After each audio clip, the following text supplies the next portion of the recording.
ილია დარჩიაშვილი ირაკლი ღარიბაშვილის მთავრობიდან ერთადერთია, რომელმაც კობახიძის პირობებში სახელმწიფო სამსახური იპოვა. თუ კი სხვები ან ციხეში, ან ბიზნესში არიან, დარჩიაშვილი დიდ ბრიტანეთში იქნება. კრიტიკულ ზღვარზე მყოფი ურთიერთობები ქართულ ოცნებასა და გაერთიანებულ სამეფოს შორის კობახიძემ სწორედ მას, საგარეო საქმეთა ყოფილ მინისტრს ანდო. ხელისუფლებაში ვინმეს დანიშნა გათავისუფლება არ ხდება იმის მიხედვით, ვინ ვისი კადრია და ვინ ვისი მოყვანილია. ხდება იმის მიხედვით, ვინ რას აკეთებს, ვინ ვის რა უკეთებია. რაც შეეხება ბატონ ილიას, მათ თავისი ცხოვრება დიპლომატიურ სამსახურს მიუძღვნა და მე დარწმუნებული ვარ, რომ რამდენადაც შესაძლებელია, მათ შორის დიდ ბრიტანეთში ის შეიტანს ორხული ურთიერთობების დაახლოებაში. ამ ურთიერთობების დაძაბვა დაიწყო სწორედ იმის გამო, რომ დასავლეთში ზოგიერთმა ჩათვალა, რომ საქართველო დაძაბავდა რუსეთთან ურთიერთობებს, მათ შორის მონგებიანი ყოფილიყო.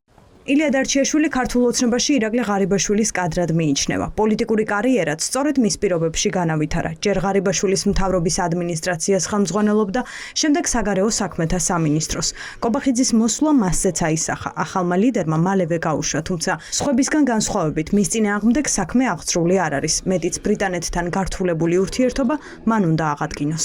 მან ხანგრძლივი გზა გავლო დიპლომატიურ სამსახურში და სხვა სამსახურებშიც. ასე რომ თუ ღარიბაშვილს ის მიაჩნდა, რომ მის მინისტრთა კაბინეტში ის ამ პოზიციაზე უნდა ყოფილიყო, იყო კიდევაც და მე მგონი წარუმატებელი ნაბიჯები არ გადაუდგას, საკმაოდ კომპეტენტური ადამიანი იყო. თუ ადამიანს არ აქვს შადენილი არანაირი დანაშაული, სახელმწიფო უწყებებს არ აქვს მასთან არანაირი კითხვები, ის უნდა დაბრუნდეს სახელმწიფო სამსახურში და ემსახუროს აქტიურ ქვეყანას და ხალხს. ადამიანები ფასდებიან ჩვენთან, ჩვენ სახელმწიფოში თავიანთი პროფესიონალიზმის მიხედვით. კონდა მას თანამდებობა, საგარეო საქმეთა მინისტრი იყო, რატომ გადადგა ამ თანამდებობიდან? დარჩიაშვილის მისია არც თუ ისე მარტივია. დიდ ბრიტანეთთან ურთიერთობები ისტორიულ მინიმუმზეა. საქართველოში ოფიციალურ პირებს, პოლიტიკოსებს თუ ძალოვნებს მძიმე ფინანსური სანქცია სწორედ ამ ქვეყნიდან ადევთ. ყველაზე მძიმე დარტყმა ქართულ პროპაგანდასაც სწორედ ბრიტანეთმა მიაყენა. მეტიც თემთა პალატა მთავრობას სანქციების გაგრძელებას თხოვს. ამ დროს კითხვა შეაკავებს თუ არა სანქციების ახალ ტალღას ილია დარჩიაშვილი. რა უნდა უშუალოს ამ კითხვის კონტრკითხვა მექნება ევროკავშირის ქვეყნებში რო ყავს ელჩები, ისინი რამეს წყვეტენ იქ.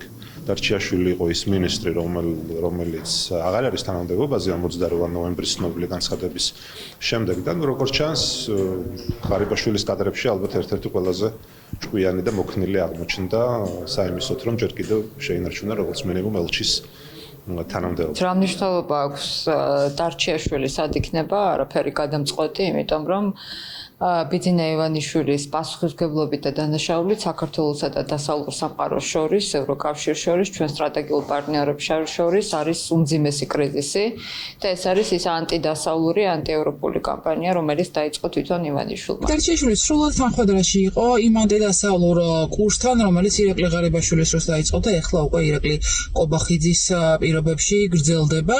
მას იმის თქმაც კი არ შეეძლო დამოუკიდებლად, რომ ოკუპირებული ბიჭვინთის ეგრეთ წოდებული შეთანხმება უკანონო იყო და ამისთვის მე პირადად 7 თვე დამჭირდა პარლამენტში, რომ მას ესე ეთქვა. შესაბამისად, რა თქმა უნდა, ის მიუხედავად იმისა, რომ სხვებთან შედარებით მეტნაკლებად გამოცდილია, ეს არაფერს არ შეცვლის, მით უფრო დიდ ბრიტანეთში პარტნიორული კავშირების აღდგენისთვის ბრიტანეთი ოცნებისგან კონკრეტულ ნაბიჯებს ითხოვს. პირობები კანონების გაუქმებას და ადამიანის უფლებების დაცვას შეეხება.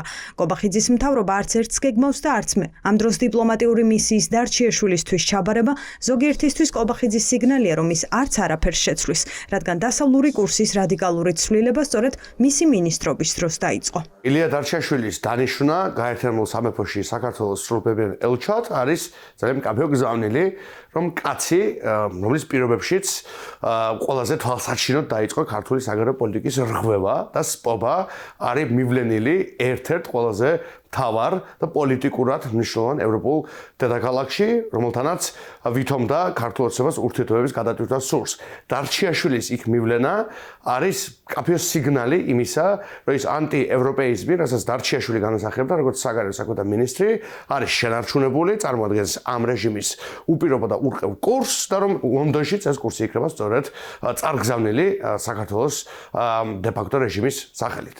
საინტერესოა, რომ კობახიძის მაქებარი დეპუტატები პრემიერს აქებდნენ მაშინაც, როცა მთავრობა შეცვალა და ახლაც, როცა წინა მთავრობის წევრი ელჩად დანიშნა.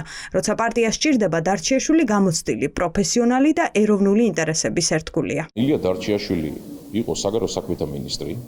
წლების განმავლობაში. ის არის ძალიან მაღალი კვალიფიკაციის დიპლომატი, მას აქვს ძალიან დიდი გამოცდილება საერთაშორისო ურთიერთობების მიმართულებით. ბატონი დარჩიაშვილი არის ძალიან მაღალი დონის პროფესიონალი და თავის მოვალეობას, რა თქმა უნდა, გაუძღვება უმაღლეს დონეზე. და გარიბაშვილის მთავრობის მინისტრი იყო და ჩვენ რაც გვახსოვს კობახიძე რომ მოვიდა პრემიერად, ყველა ან გაუშვა, ან დააკავა და ეს არ გიჩვენთ კითხვას რატომ მოხდა მისი დაბრუნება. არა, საერთოდ არ არის კითხვა. ამ შემთხვევაში იქიდან გამომდინარე, რომ ბატონი დარჩიაშვილის მოღვაწეობას თუ გადახედავთ, ძალიან მაღალი დონის პროფესიონალი. პოლიტიკა სახმატის თამაში და 2 და 3 წლში ვერ გამოავლენ გამარჯვებულს და რომელი გაიმარჯვებს. ამიტომ ურთიერთობაა და დაალაგდება რა, ყველაფერი დაალაგდება. დიდ ბრიტანეთში ელჩის პოზიცია 2 წელია ვაკანტურია. მანამდე დიპლომატიურ მისიას სოფიო ქაცარავა ხელმძღვანელობდა.